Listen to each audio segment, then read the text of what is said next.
Magandang umaga po sa ating lahat. Thank God it's Sunday. Ito po ang araw na para sa ating Panginoon. So,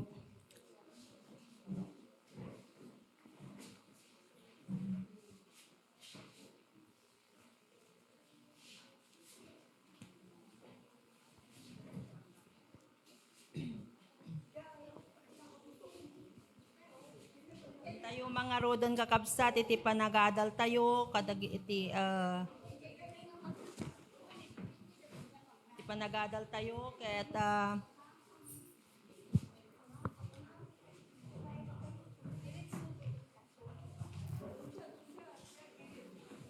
iti maudi nga leksyon tayo, iti teksto tayo nga chapter 3 ti Efeso. Title na kat sa Diyos ang kalwalhatian.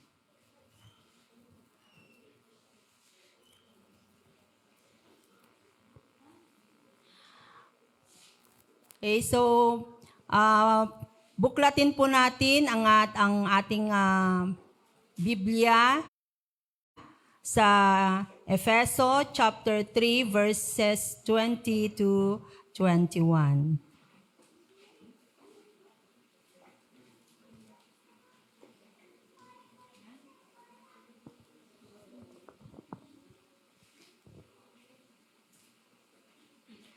Ang sabi po dito, sa Diyos na makagagawa ng higit kaysa lahat ng maaari nating hilingin at isipin sa pamamagitan ng kanyang kapangyarihang naghahari sa atin. Sumakanya ang kapurihan sa pamamagitan ng Iglesia at ni Kristo Jesus magpakailanman. Amen. So ito po ang ating teksto sa linggong ito. So ang sabi dito,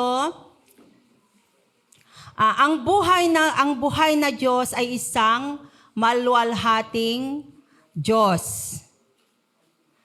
Siya ay dakila at kamangha-manghang Diyos. So tingnan po natin sa Exodus chapter 15 verse 11.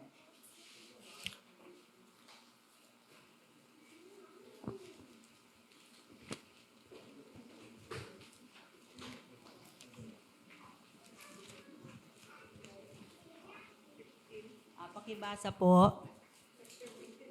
Chapter 15 verse 11.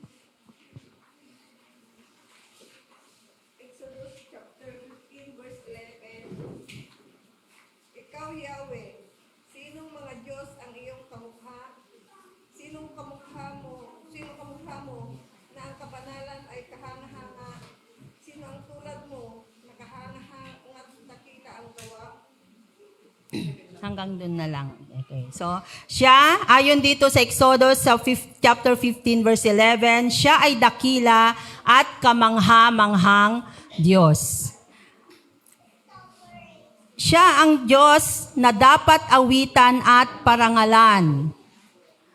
Okay, so buklatin natin ang ating aklat sa unang Kronika, chapter 16, verse 8 to 10. First Chronicles, unang Kronika.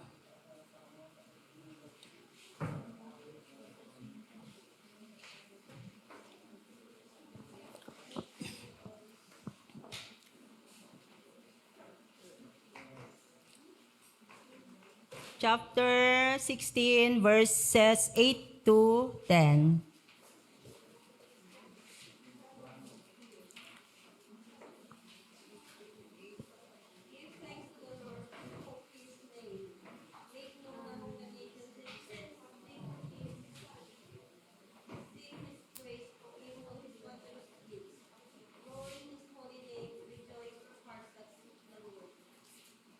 Okay, thank you Sister Rona. Sa Tagalog, ang sabi dito, mag-ukol ng pasalamat at si Yahweh ay tawagan. Ang lahat ng gawa niya sa lahat ay ipaalam. Umawit ng pagpupuri at siya ay parangalan, ang kahangahangang gaway ibalita kahit saan. Dapat tayong mga galak pagkat tayo'y kanyang bayan, ang lahat ng sumasambay, lubusin ang kagalakan. So, siya ang Diyos na dapat nating awitan at parangalan. Ang pangatlo, ang buong mundo ay nalukuban ng kaluwalhatian ng Diyos. Supporting verse nito ay sa Numbers chapter 14 verse 10.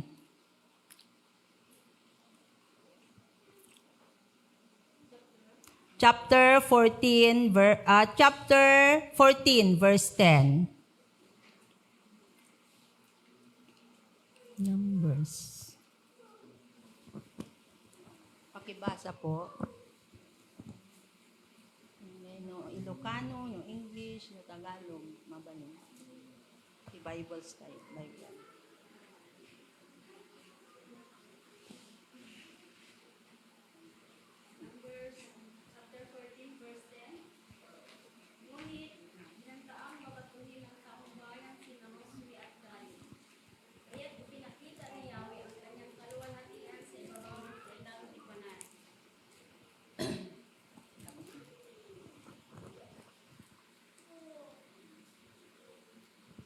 Okay, so ang buong mundo ay nalukuban ng kaluwalhatian ng Diyos ayon dito sa binasa ni Sister Arlene. Ang pang-apat, ang papuri sa Diyos ay abot sa langit. Awit chapter 8 verse 1. Yan po yung itong mga binabasa natin, yung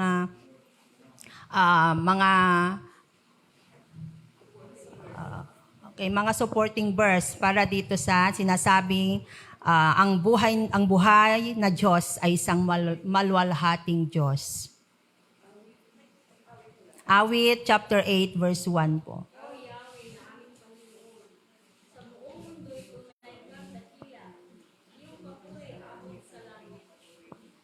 Okay. Ang makapangyarihang si Yahweh, siya ang dakilang hari. Sa Awit chapter 24 verse 1.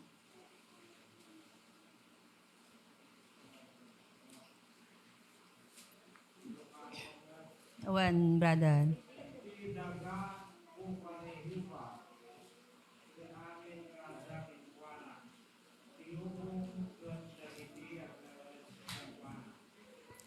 Okay, so nagsyaat, diba? Dati English version, Tagalog at saka Ilocano.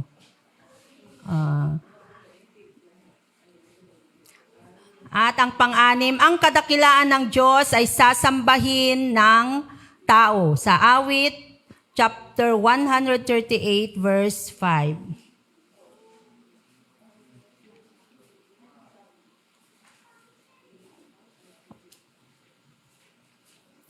At nang ginawa mo ay kinakailangan. 138 verse 5. Awit 138, verse 5. Ang lahat ng ginawa mo ay kanilang aawitin, at ang kadakilaan mo ay kanilang sasampitin. Okay. So, yan po yung mga patunay na ang buhay na Diyos ay isang maluwalhating Diyos. Sa letter B, nilalang ng Diyos ang tao upang parangalan niya siya. Nilalang ng Diyos ang tao upang parangalan niya siya. Sino po ang magpaparangal sa ating Diyos? Tayong mga tao. Kaya tayo ay kanyang nilalang. So sa Isaiah 43 verse 7, pakibasa po, Isaiah chapter 43 verse 7. Sila ang aking bayan na aking nilalang. Kung ako'y bigyan ng karangalan. Okay. So, nagsabi dito, Sa Isaiah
ang tanong sa atin ngayon, saan at kanino mo pararangalan ang Diyos? Saan at kanino mo para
sa ating inaasahan at higit pa sa ating makakamtan. So, di ba, napakabuti ng Diyos sa lahat ng pagkakataon. Hindi tayo magsisisi nga kung bakit tayo bakit tayo nagpupuri sa Diyos. Kung bakit tayo nagsasamba. Apay nga iti Domingo kat adidtoy tayo. Imbes nga mapantayo mat kuma ag-relax. Apan tayo dijay ag-beach, winanyaman. Han nga, sayang, dagitoy ar-aramidon tayo kakabsat, iti panagdaydayaw tayo ti Apo, iti panagpamati tayo iti Apo. Sa letter K, sa Diyos na gumagawa ayon sa kanyang kapangyarihan. Kapangyarihang naghahari sa ating buhay. Yung kapangyarihan niya sa ating buhay espiritual. Noawan niya po Diyos nga mangtultulong tayo iti kanya tayo iti buhay espiritual natin. Di ba ang hirap? Ang daming pagsubok. Ang daming yung mga dagijay anya ti awag na dagijay hindi lang pagsubok ay yung yun din yung nagado nga dagijay sulisog. Anya di sulisog ti temptations. Nagado digijay may balakid. Maraming balakid sa ating pananampalataya. Kaya kailangan natin ang ating Diyos sa ating espiritual na buhay. So timang papigsa, iti pamati tayo kakabsat. Iso timang padakkel kanya tayo, iti pamati tayo. Sa ating buhay pisikal, kung minsan nasusubok ang ating buhay pisikal, kapag tayo'y nagkakasakit, kapag marami tayong dinaramdam, hindi lang tayo kundi ang ating mga mahal sa buhay. Ang Diyos ang gumagawa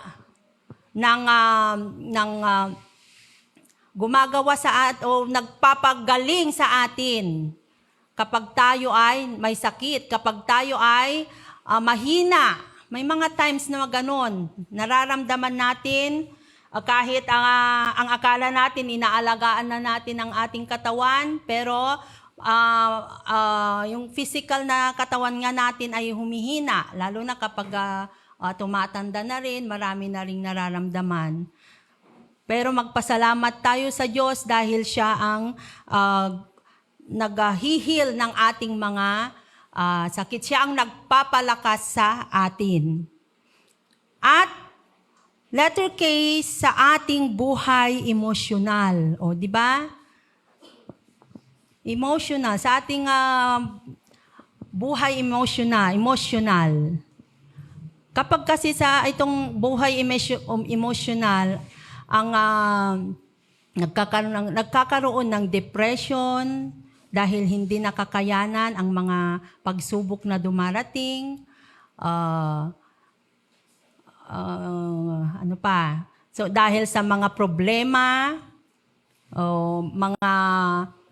kapag sa may mga binubuli din na hindi niya makayanan, mga ganon, emotional o kaya yung kapag may problema ang isang mag-asawa, nagkakaroon sila ng emotion, yung sa emotion is parang nanghihina kasi kanilang emotional life. Kahit tingin mo ay napaka-strong ng isang tao, but deep inside, mayroon siyang iniindang problema. So naaapektuhan ang kanyang emotional life. Pero pag sa emotional aspect, damay lahat. Damay lahat. Kaya magpasalamat tayo sa Diyos dahil siya ang nagpapalakas sa tatlong aspeto ito ng ating buhay. Sa ating buhay espiritual, sa ating buhay pisikal, at sa ating buhay emosyonal. Sa mga kabataan, kapag ang may mga kabataan dito. Andun kayo. Yung iba nandito. Sa mga kabataan naman, 'di ba? Kapag halimbawa mayroon kayong crush o kaya hindi kayo pinapansin o kaya may boyfriend or girl mag-boyfriend at mag-girlfriend, medyo mayroon silang hindi pagkakaunawaan, madamdaman. Andiyan kaya mapanjay church sun kastoy mo at ni boyfriend ko. May rama nun pati panag serbim iti apo. Kaputag sangsangit ya pusom. Sa mag-asawa, ganun din, di ba? No, dumakot, no, nagapag, adatihan nyo pagkainawatan, parang, bakit pati pananalig sa Diyos, parang naaapektuhan. Pero yun nga, makikita natin dito na, ang Diyos ang gumagawa ayon sa kanyang kapangyarihan, kapangyarihang naghahari sa ating buhay, sa tatlong aspeto ng ating buhay. Okay, so yan yung kapararangalan natin ng ating Diyos sa ating buhay. Pangalawa, doon sa tanong na saan at kanino mo pararangalan ng Diyos? Sa iglesia. Dito sa chapter 3, verse 21. Sa Kanya ang kalwalhatian sa pamamagitan ng iglesia at ni Kristo Jesus, magpakailanman. Amen. So ang iglesyang nagbibigay ng kapurihan sa Diyos. Buklatin po natin ang ating aklat, ang ating Bible sa Gawa. Acts chapter 2, verses 36 to 47.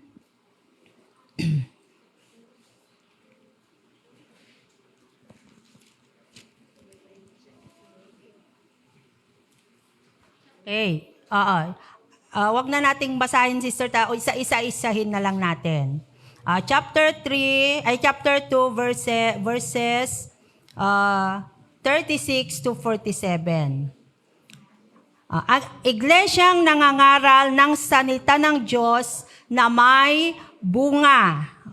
Una, letter A, mensaheng tinataas si Jesus. Pakibasa po yung verse 36. Yung verse 36 sa Gawa chapter 2. Kaya dapat malaman ng buong Israel na itong si Jesus na ipinato ninyo sa cross, siya ginawa ng Diyos sa Panginoon at Kristo. Okay. So ito yung mensahe na itinataas.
ng tao.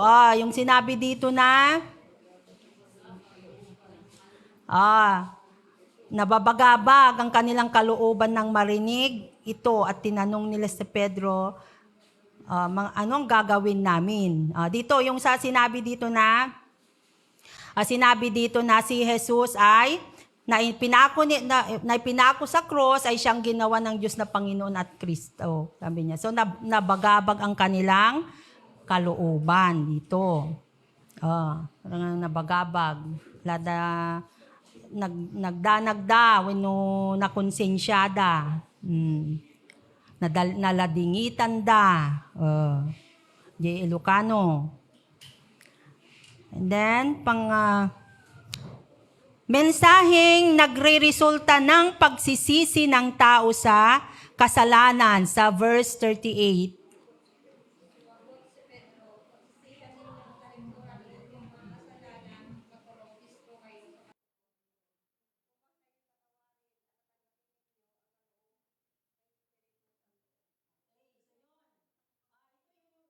Yung mensaheng yun ang nagresulta sa pagsisisi ng tao sa kasalanan. Narinig nila yun. Kaya, nagsisi sila sa kanilang kasalanan. Ganon din, di ba? Kapag nag-share ng words sa mga taong hindi pa mananampalataya, nakikita din natin yung may iyak sila. Kasi lalo na yung mga first time lang na nakarinig na noon, na-realize nila yung kabutihan ng Diyos sa kanilang buhay. Na kahit ipinako dahil sa ating mga kasalanan is naipako si Jesus sa cross at siya ay namatay. So, ito yung mensaheng nagre-resulta ng pagsisisi ng tao sa kanyang kasalanan. Okay, so napakahalaga na yung ginagawa na nag-share ng word of God. Kagaya na din yung ginagawa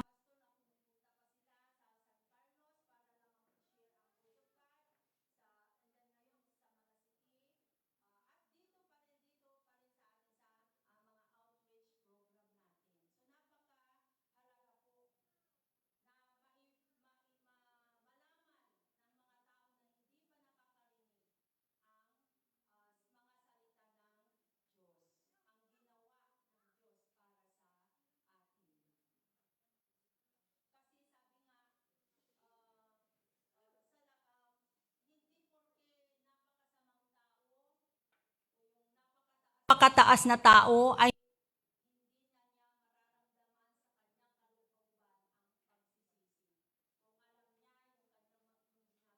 gawa niya na hindi karapat-dapat para sa Panginoon. Tao pa rin yan kasi mayroon siyang emotion. Pag ma-realize na, pag marinig na niya ang salita, ang magandang balita, o ang mensahe, ang nagawa ng Diyos para sa atin, napakabato na lang ng puso ng taong yun kung hindi siya maaapektuhan. Kadalasan naman kasi sa mga tumatanggap sa Panginoon, tumatanggap sila sa Panginoon dahil sa mga mensaheng kanilang naririnig.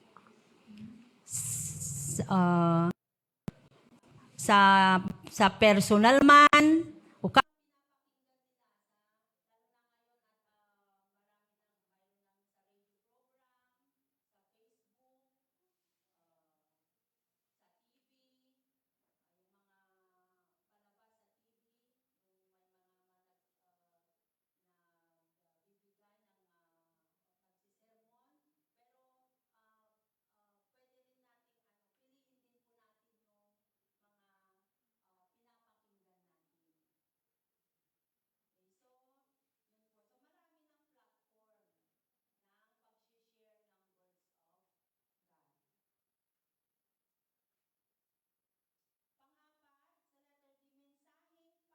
para sa lahat sa verse 39.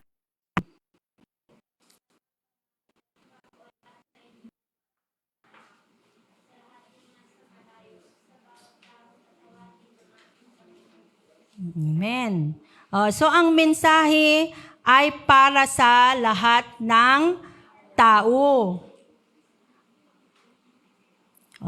Para sa lahat, sabi niya, hindi lang para sa isa. Para sa inyo at sa inyong mga anak at lahat ng malayo, sa bawat tatawagin ng Panginoong Jesus.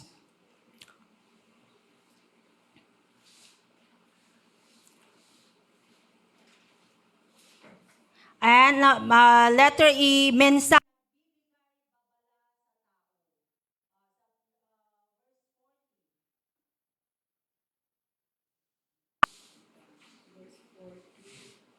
Marami pa siyang inilahad upang patunayan ang kanyang sinabi at nanawagan siya sa kanila. Lumayo kayo sa masamang lahing ito upang kayo'y maligtas. Okay. So yun, mayroon ding mensahe na nagbibigay babala sa tao. So kapag nakakarinig tayo ng mga mensahe naman na nagbibigay babala sa tao, di ba? Ano ang gagawin natin?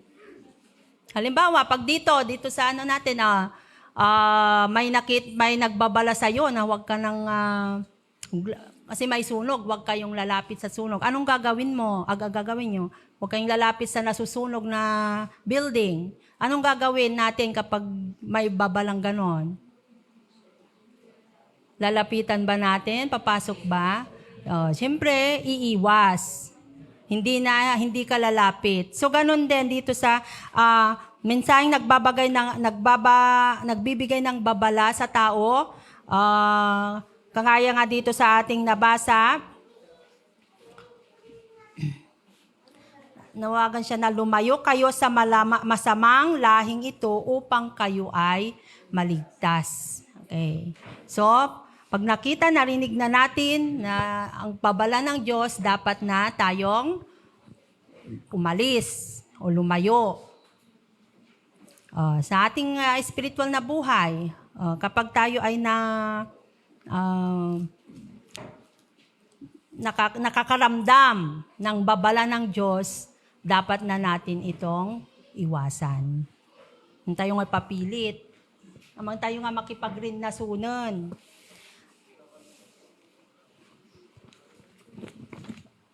Sa letter G, mensaheng nagdadala sa tao sa bautismo. Verse 41.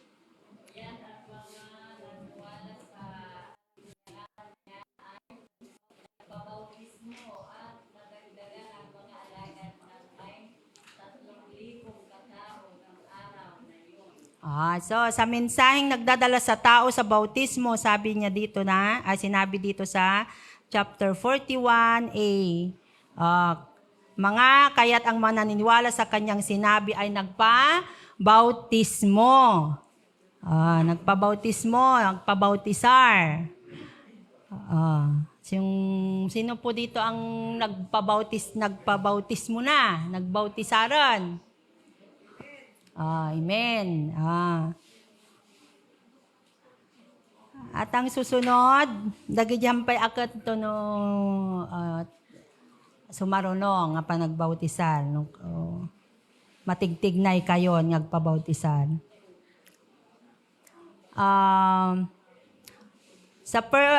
Mensaheng nagdadagdag ng kaanib sa iglesia. Sa verse 41 pa rin.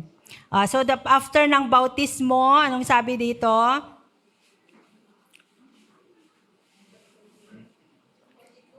Hindi, 40. Kaya't ang mga naniniwala sa kanyang sinabi ay nagpabautismo. And then, tapos, may katuloy ito at nadagdag sa kanila ang may 3,000 tao ng araw na iyon. Continuation yon. Mensaheng nagdadagdag ng kaanib sa iglesia. Siyempre, yung mga nabautisahan, naidagdag na sila sa iglesia. Next, number 2. Number 2 pa rin dito sa iglesia.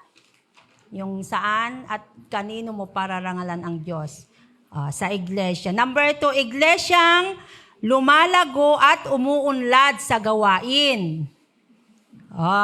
Lumalago ba tayo? Lumalago bang ating iglesia at umuunlad ba sa gawain? Amen. Ano ang lumalago dito? Lumalago sa bilang ng miyembro. Sa numbers.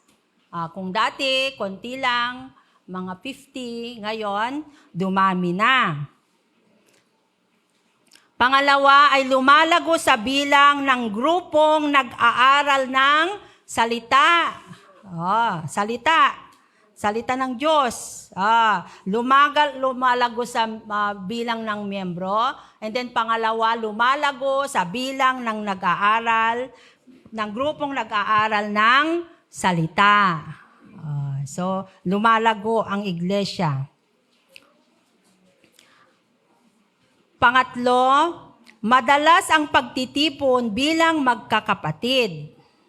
Di ba? Madalas ba ang ating pagtitipon? Di ba? Pinirmi. Women's Fellowship, Young People's Fellowship, Men's Fellowship, prayer meeting, yung mga yon. Don't watch. So, lumalago. Adu dagijay activities natin na nagpapalakas sa ating pananampalataya. Dumadami ang bilang ng pulong panalangin sa 42. 42 verse 42 na pala yung yung isap kanina. Pagtitipon bilang magkakapatid. Pakibasa po sa verse 42.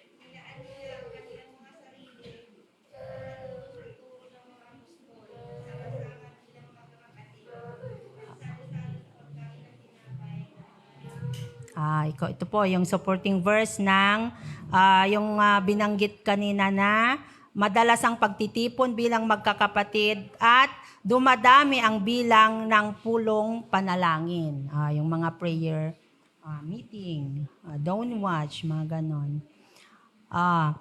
Sa pangatlo, iglesyang nagpapakita ng kapangyarihan ng Diyos. Yung una kanina, iglesyang nagbibigay ng kapurihan sa Diyos. Pangalawa, iglesyang lumalago at umuunlad sa gawain. At ang pangatlo, iglesyang nagpapakita ng kapangyarihan ng Diyos. Sa verse 43.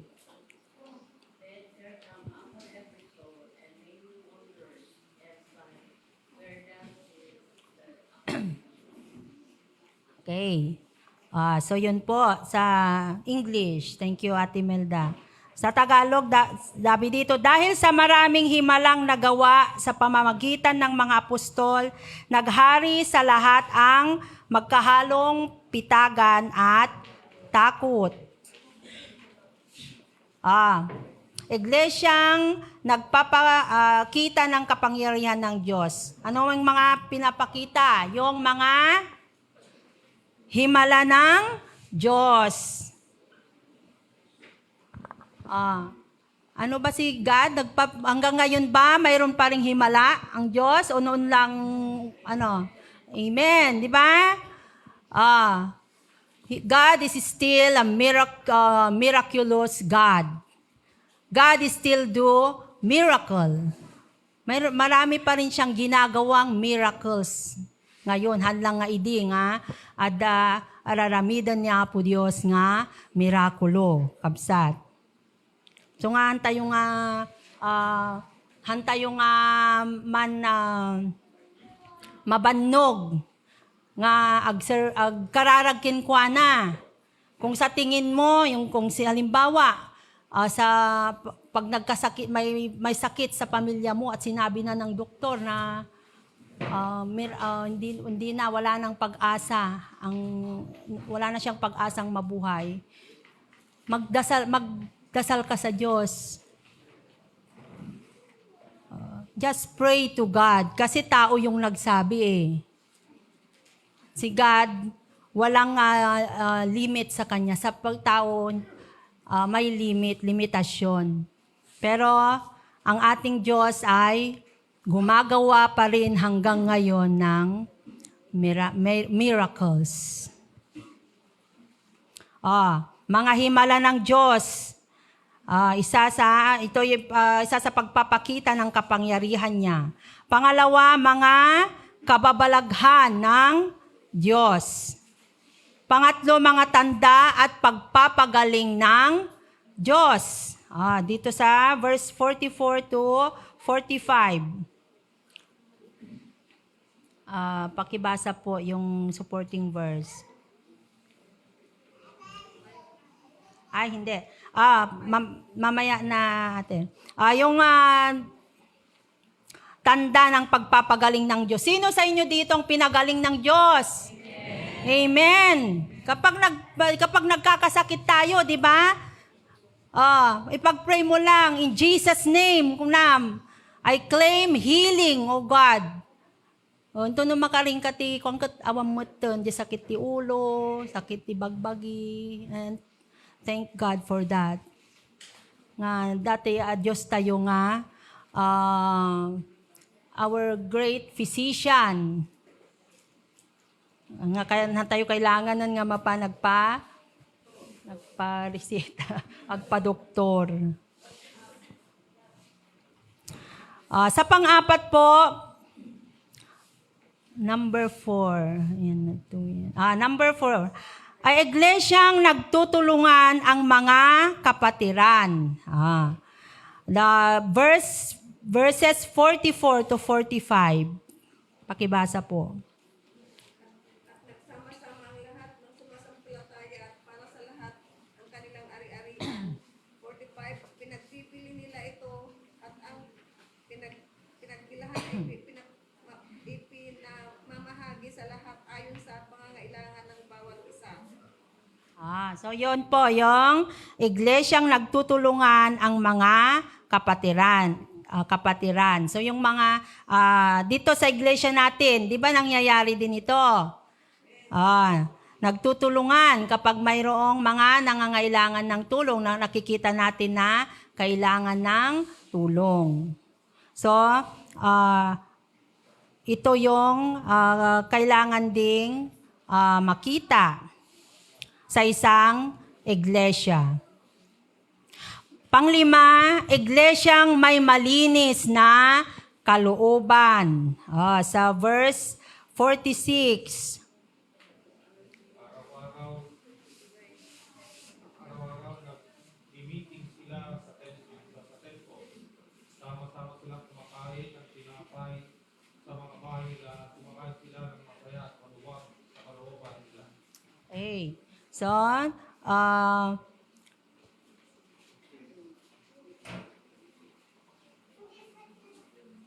yon yung iglesyang malinis, may malinis na kalooban.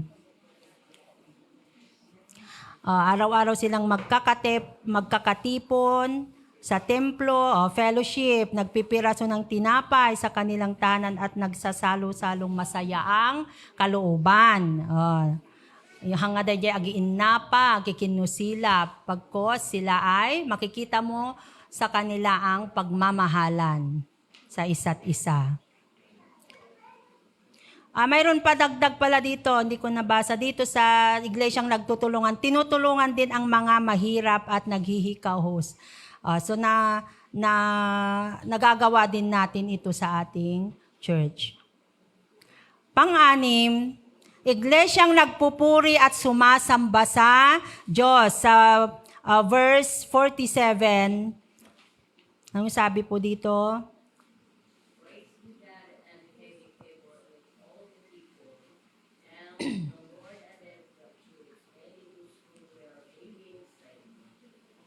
Okay, so iglesyang nagpupuri at sumasamba sa Diyos.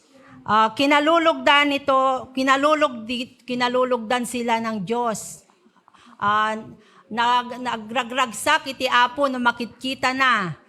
Dagiti agserserbiken kwa na nga kanayon nga agpe-praise, kumakanta, sumasayaw, nagsasabi ng hallelujah, praise the Lord, yung nagpupuri lagi sa ating Diyos, sumasamba sa ating Diyos. At kinalulugdan sila ng mga tao. Di ba no makikita dagiti makakikita mo at nagsya at dagituyen ta, nagraragsak da. Agdaydayaw da nga talaga iti apo, kayat kumot ti kasjay. At dadagiti kasjay nga no makakikita daket kayat kumot ti kasjay. So dayjay unti-unti jay parang gusto na rin niyang sumama sa grupo. So yun din ang one way na encourage tayo na makaawis tayo mat kadagiti tao nga kayat na ti umay nga maaji kada dumagamin maunaan dati agbain wenno aji awan ti agawis kadakwada. Pangpito ay iglesyang nadadagdagan ang bilang araw-araw. Nabasa na ito sa verse 47. Dito sa last part sabi niya, bawat araw ay dinaragdag sa kanila ng Panginoon ang mga inililigtas. So ang mga ito ay ang mga taong iniligtas ng Diyos at mga taong tinawag ng Diyos. Mga taong iniligtas at mga taong tinawag ng Diyos. Okay. So ang pangatlo po yung sa tanong kanina na saan at kanino mo pararangalan ng Diyos, ang pangatlo dito ay kay Hesu Kristo. Sa chapter 3 verse 21 pa rin po ito. Letter A, malinaw na katangian ni Kristo. Ano ba yung malinaw na katangian ni Kristo? Siya ay tunay at totoong Diyos. Buklatin po natin ang ating Bible sa 1 John chapter 5 verse 20.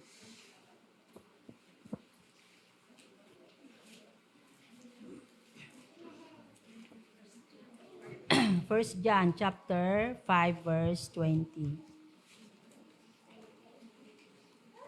20.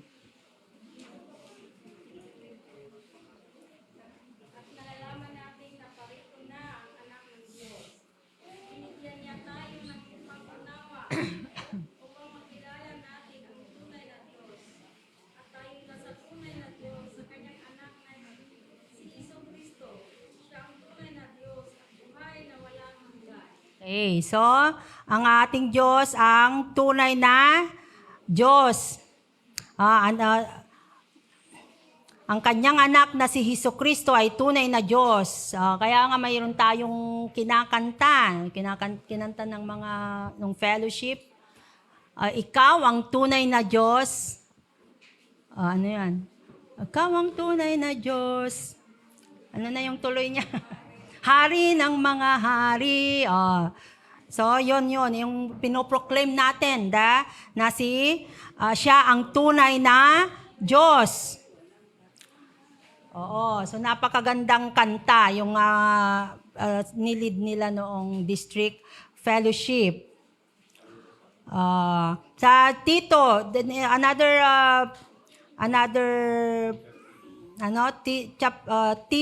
Titus chapter 2 verse 13.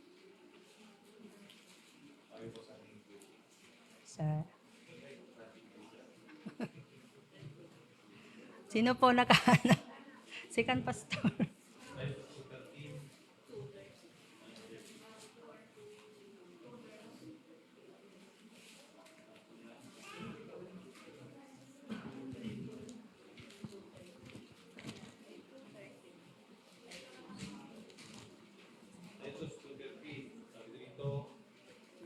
Samantalang.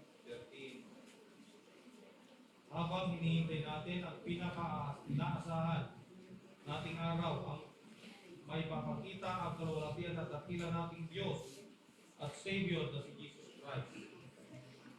So yun. Dito yung nagsasabi na siya ay tunay at totoong Diyos. Samantalang hinihintay natin ang ating inaasahan ng dakilang araw ng paghahayag sa ating dakilang Diyos at tagapagligtas na si Hesus Kristo sa gitna ng kanyang kaningningan.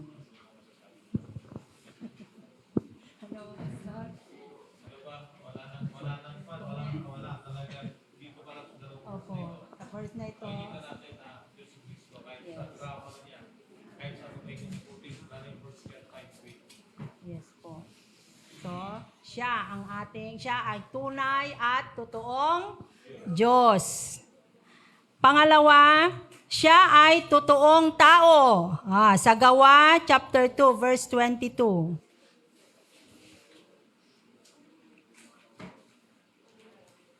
Ang ganyan malikuta. Gawa 2:22. Mga taga-Israel, pakinggan niyo ito. Ang ginawa ni Jesus na taga-Nazaret ang mga himala at mga nakakabilib na bagay na patunayan sa inyo na pinadala siya ng Diyos. Alam niya ito kasi dito mismo nangyari ang mga yun. Okay. Si Jesus na taga Nazaret ay sinugo ng Diyos, sabi dito. Nagpapatunay dito yung mga himala at mga kababalaghan at mga tandang ginawa ng Diyos sa pamamagitan niya. So ito ay, si Kristo ay totoong tao. Pangatlo, siya ang nag-iisang tagapamagitan. Sa 1 Timothy chapter 2 verse 5. Siya ang nag-iisang tagapamagitan.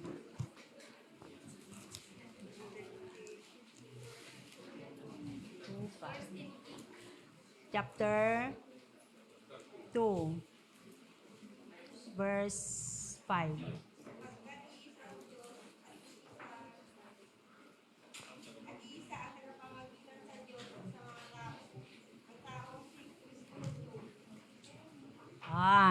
So sabi dito, sapagkat iisa ang Diyos at iisa ang tagapamagitan sa Diyos at sa mga tao, ang taong si Kristo Jesus.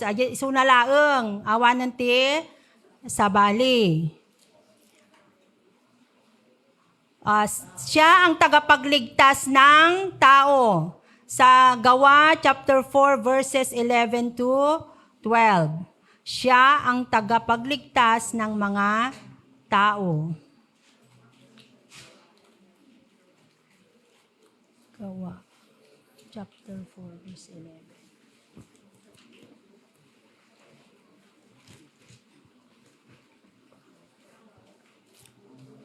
Si Jesus ang tinutukoy si Kristo, ang bato na nireject yung mga karpintero ang naging pinakamahalagang bato sa lahat.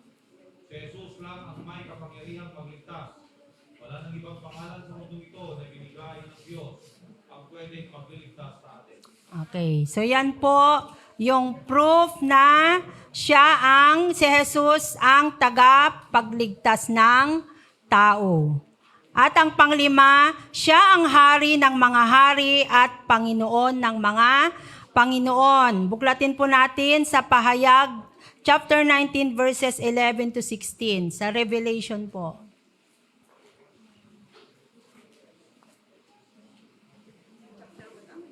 Chapter 19 verses 11 to 16.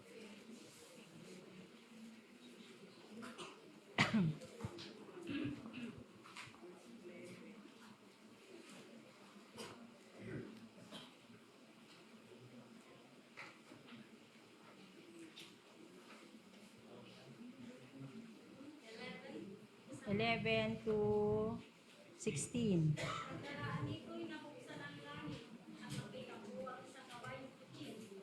Sa kay nito'y tinatawag na tapat at totoo, sapagkat matuwid siyang mato ang pagkatipa. Parang nagliliyab na apoy ang kanyang mga mata, at sa kanyang ulo ay mayroong maraming korona. Nakasulat sa kanya ang isang pangalan niya na siya lamang ang nakakaalam ng kahulugan. Basang-basa sa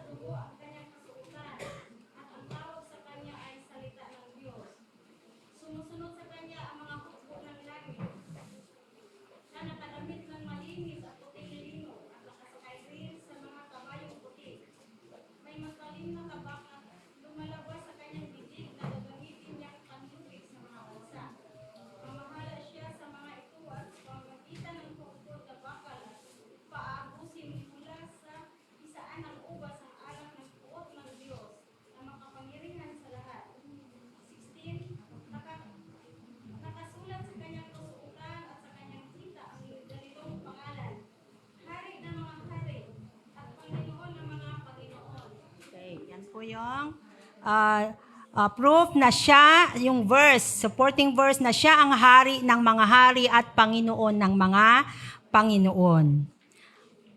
Letter B, kay Kristo Jesus ang kalwalhatian at kapurihan magpakailanman. Okay, so pang-apat po, saan at kanino mo pararangalan ang Diyos? Saan mang dako. Ang Diyos ay parangalan sa lahat ng dako. Gaya ng sinabi dito sa Filipos chapter 2 verses 9 to 11. Philippians chapter 2 verses 9 to 11. Pakibasa po.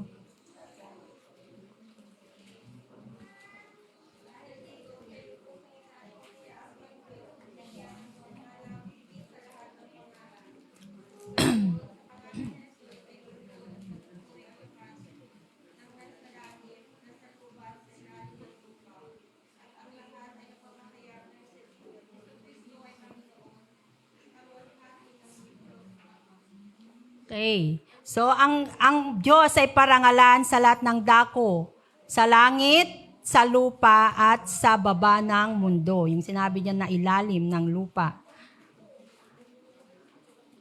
So, ating parangalan ang ating Panginoon sa lahat na saan mang dako. Okay, so ito po yung ating aralin, mga kapatid. Yung ang tinatanong dito, saan at kanino mo pararangalan ang Diyos? Ang una, pararangalan natin siya sa ating buhay. Pangalawa, sa ating iglesia. Pangatlo, pararangalan natin siya kay Hesus Kristo. At pang-apat ay saan mang dako.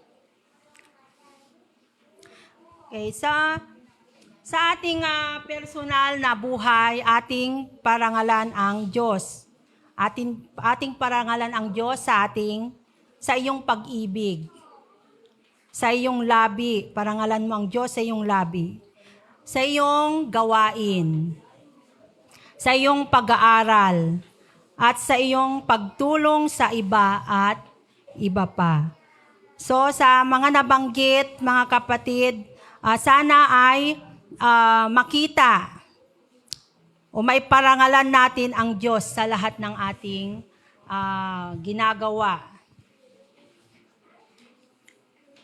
Dahil siya ay karapat-dapat na parangalan. Dahil siya ang ating Diyos na malwalhati. Karapat-dapat lamang siyang luwalhatiin. Okay, so, since tapos na po ang ating aralin, sa mga may gustong itanong o yung clarification, pwede na pong magtanong. Ay, brother.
sa Syria, tapos full ministry na daw. Kaya yun ang pagpasyan ko. Marami na siyang version natin na ngayon ng mga religion, tapos hindi na pira, hindi na pananampalataya, hindi na spiritual. Mas mataas pa yung material na hangad nila. Yung parang negosyo na. Kasi tinanong ko, nasaan na ba si brother? Nandun, full ministry. Nagtitinda naman ng chichirya, pira naman ng ano. Araw-araw, nagtitinda. Wala din naman sila tingin sa akin. Nakita ko nila ng Bible. Ibig sabihin, yung mga version natin po sa isa lang talaga. Kaya kung nakita Pilipinas, ang dami na talaga yung maraming version na ng yung nanampalataya natin. Tapos, pira na talaga ang negosyo na ang ilang kita yung nanampalataya. So, yun ang gusto ko. Yung mga version na yun, mag-i-useless ba ba? Pagdating ng panahon. Kasi, kung hindi totoo yun, mag-i-useless lang yung natin ito sa community na yun.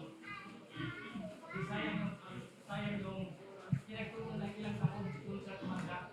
Tapos hindi pala sa kabila sa ilan ang tinawag ng Panginoon. Kasi ilan, sabihin, tinuko mo na lang yung ilan, million times, kasi ilan kasi sabi eh, ilan, maging ilan man, gano'n, maging ilan man. So, ano yun, times millions time yun. So, gano'n lang po, ano yung punta ko.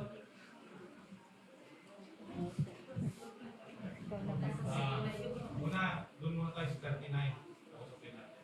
Yung 39 kasi sabi niya, para sa inyong pangakong ito, para sa mga anak niyo, at sa lahat ng nasa malayo, at sa lahat ng tinawag ng ating Panginoon Kristo. Kung natin tingnan sa text pa na, ano yung pangako doon? Ano yung sinabi niya para sa iyong pangakong ito? Kaya may hawit tayo, bago ko tungkol pa niya. May hawit tayo doon sa himno, yung Pudnulaunay. Na inawit nyo na yan, yung Pudnulaunay. Sabi niya, Yet mamati ako kay Aramid 2:39. Yan. Kita nyo yan sa natin. Pagkara dyan.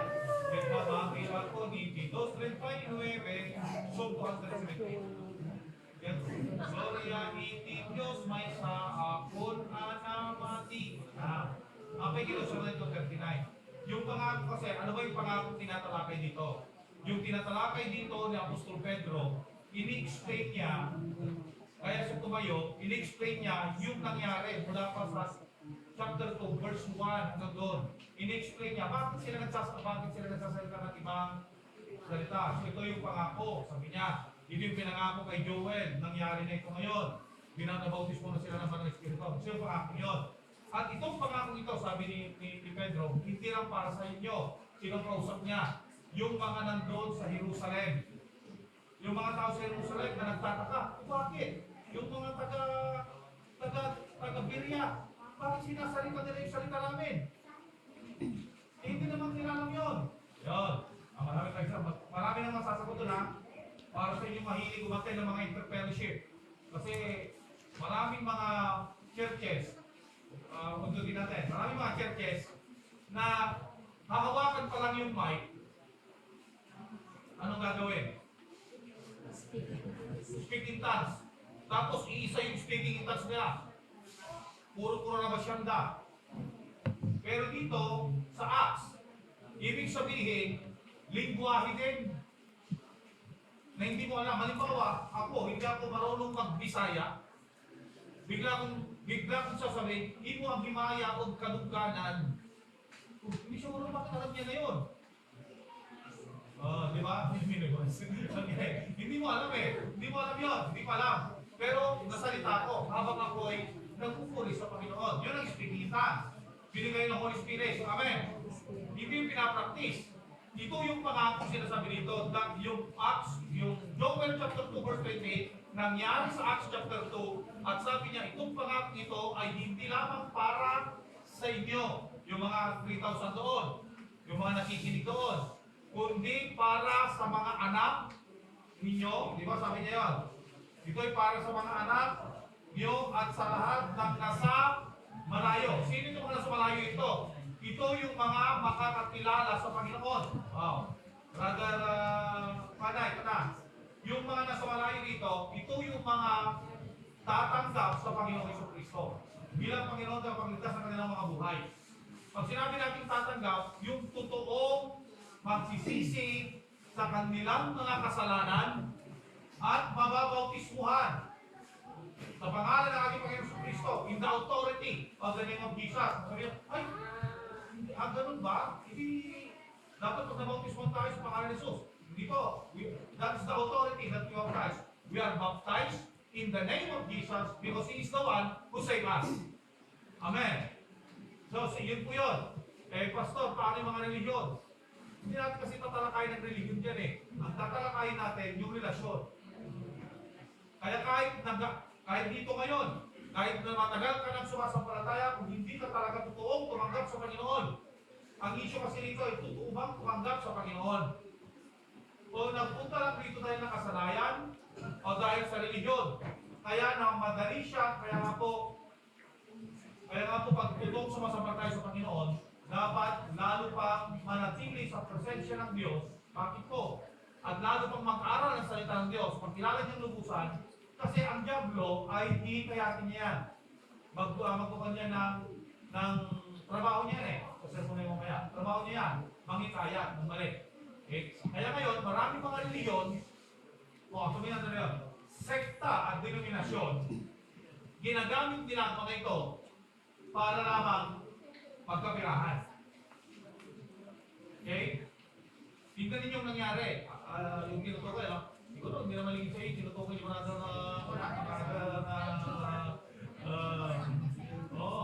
na hindi lang nagtitinda ng chichirya, hindi ang pangalanan. Hindi na nagtitinda ng chichirya. Pupunta pa, nagkakanta ng worldly song, tapos manghihingi. Kasi may mga miyembro tayo, may mga kapatiran tayo na nagpikdik sa lookup, ay kayo lang tayo. Anong ginawin? Worldly song. Worldly song. Tapos, nangingi. Tapos ito naman sa, di ba ikaw mga? May umalis na. Okay. So, ito yung mga to. Hindi lang sila, marami. Pati yung mga namamalimos sa mga bahay-bahay na love gift for the mission. So, itong mga ito ay ginagamit yung mission. Pero yung totoong tumanggap sa Panginoon, yun ang tinatalakay dito. Kasi pag totoong tumanggap kay Kristo Jesus bilang Panginoon paligtas mo, sigurado na mananatili ka sa Panginoon. Amen. Amen. Magkasala ka, magsisisi ka, and you will not enjoy.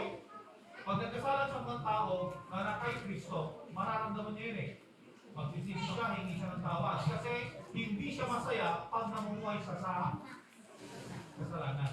So ito yung mga, kaya mag-ingat tayo kasi ang tao ay gagamitin lahat ng paraan para ikaw ay mawalay sa Diyos.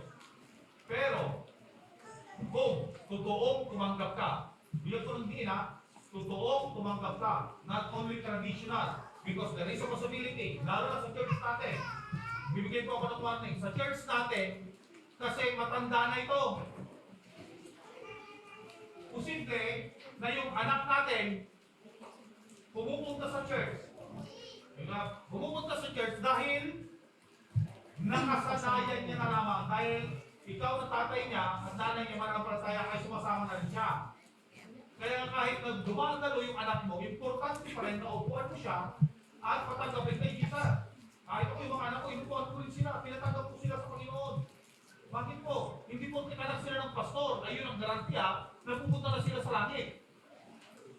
Kailangan magsisi sila sa kanilang mga kasalanan, tanggapin si Jesus Christ bilang Panginoon tagapagligtas sa kanilang mga buhay. Kaya warning po, sa church natin, hindi lang yung sinasali mo, pumunta ka sa church, hindi lang po. Kailangan po patanggapin mo sa Panginoon. Amen? Huwag ko lang sanayin yung bata na pumunta sa church. Dapat pag may form na siya, kaya nga may Sunday school ng mga bata Kaya doon sa Sunday school ng mga bata, yung mga teacher natin, they are oriented at naturuan para yung bata hindi lang patanggapin ang mga disciple sila. Kaya yung mga lumalago sa Sunday school ng mga bata, ay alam nila ang tungkol sa kaligtasan. Muli po Panginoon. Amen. Kaya brother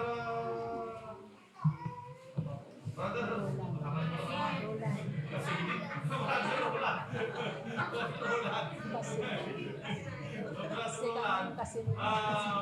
Talagang gano'n. Maraming gumagamit yan. Ginagamit nila. Kaya nga, pati sa grupo na, pati sa mga kapareho natin, meron nga eh. Kaya nga we are disappointed kahapon din. Kasi yung palang pinuntan namin sa Malasiki, di ba? Sa Pilma, sabi niya, may gawain na doon, binukol niya yung bahay niya, dinunit niya yung bahay niya, ginawang church. Pero, nakakalungkot, 9 na taon na pumupunta yung worker doon, kukuha lang ng offering. 9 na taon, 4 lang ang miyembro. Hindi nadagdagan yung nanay at saka yung iba pa. Yung nanay, parang hindi mahiya, ang gagawin, uutang ng pera, mapanagawis, pabulugan at pag-upaling na ihay. Ay, grabe.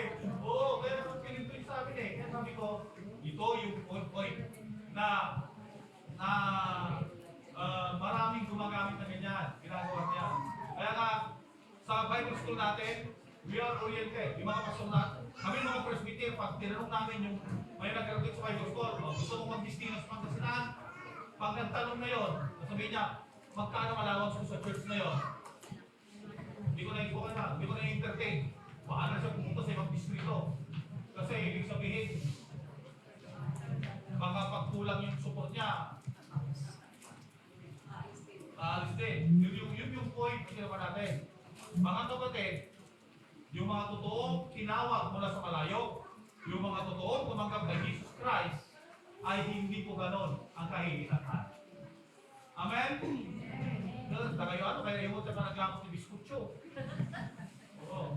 Pero mo, ang Diyos kasi nila, ang Diyos anak ay nandun na sa Davao. Oo. Kababayan ni Sister Vilma yun. Yung Diyos nila doon. Oo. Siya na ang may-ari. Magbabayad ka lang. Gusto mong punta sa langit na? At buong pamilya mo punta sa langit. Pinakamababa, 10,000. Bayad ka ng 10,000, pipirmahan niya na yung certificate mo na magpunta sa langit. Pag buong pamilya, bibilangin nyo. Yun ang isang pamamaraan nila. Kaya binabayaran nila yung kaligtasan. At ito po, yung nagtitinda ng mga ganon, may hati kasi siya doon. Ipupunta yung iba doon sa Davao. Magtitira yung porsyento sa kanya. Ganon sila. Pero mas marami po mapupunta doon sa Davao. Kaya mahirap po, nakakalungkot. Maraming kahok sa kanila. At ginagawa nilang slave yung mga miyembro po nila. Mga kapatid, tayo po, hindi tayo slave. Panginoon. Slave tayo ng Panginoon. Amen? Ang Panginoon natin ay si Jesus Christ. Kaya ang susundin natin ay ang mga pulisiya ni Jesus Christ na nasusulat sa kanyang mga salita. Puri po ang Panginoon. Kaya it is better to obey God rather than man. Puri po ang Panginoon. So, Brother Van, kung kumahan, marami sila. Marami rin tayo. Amen? At ang church natin, dapat ang church ay, ito lagi natin tandaan, dapat ang church ay lumalago. Kaya sabi ko, why stay mo yung pastora? Kasi alam niya ginawa niya. Nung mahalata niya ganon, pinatigil niya yung gawain. Ngayong uwi siya, sa kanya tayo pinatawag para yan tayo muling i-restore yung gawain. Kaya na malayo. Malayo. Pero puri po Panginoon, gawain ng Panginoon yun. Kaya tingnan po natin. Tingnan po natin kung gawain ng Panginoon yan, hindi kailanman masisira dahil aalagaan ng Panginoon. Yun po. Tayo maroon, siraan ito kung sabi ko, panagatal tayo, kagdawatak na tumakdyan tayo amin.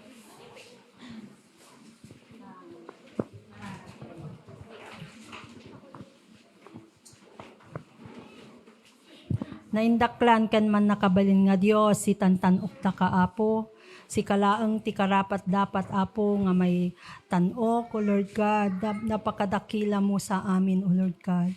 Kat apo gyaman kami ti mensahe ngayon kam nga nangegi ti daytoy nga kanito Lord God nga makatulong dagitoy nga ato gito nga mensahe nga mangganmi adal mi o Lord para mas naununeg iti pamati mi ken ka o Lord God kana po mapabileg ti panagservi mi ken ka o Lord Apo gyamang kami kadagiti sasaom o Lord God kitultuloy na kami Apo nga pag grow Lord God iti faith mi Lord ket Apo mapabileg ti pamati ti tunggal may sa kada kami Apo uray pa dagiti barbaro nga adidto iti dayto nga kanito Lord God bendisyon na misuda Apo nga dagiti kadi nang ngegda dagiti manggaganda nga mensahe Apo agtalinaed iti puso daw Lord God iti panunot daw ikam ti wisdom mo Lord God iti tunggal may sa Apo tapno matarusan mi Apo iti mensahe nga tadmo kada kami ket Apo tagtalina edmet ket Apo kuma Lord God iti presensya mi ti dayto nga kanito Lord God adda kami ditoy Apo tapno agdaydayaw ken ka Lord God ket Apo repoten na kami Apo agmaymaysa kami o Lord God nga worship ken ka iti dayto nga kanito Lord God sa tasika iti itagtagay mi Apo agsipod ta karbengam dagitoy o Lord God nga panangi lift up mi panangitagay mi ken ka Apo kadagiti amin nga ramiden mi Lord God bendisyonam ti tunggal maysa uray mampay Apo dagiti saan nga nang kaumay o Lord God Apo sika iti mang bendisyon kadakwada o Lord God no nyaman Apo ti reason nga handa nga nakaumay o Lord God ket Apo dadalat ta kadi o Lord God nga faithful o Lord iti panagservida ken ka o Lord amin ket oray pay met Apo dagiti first time Apo nga didto idi ka ti mang bendisyon kadakwada o Lord God we thank you Lord for your words we thank you Lord for your blessings o Lord God ket Apo siraan mi dayto nga ramid mi katagyamang kami ken ka si kalaang Apo tayo lahat ng kapurihan mo Lord God yamang kami ken ka dayto di dawatan mi Lord itinaga ni Apo mi nga Jesus amen.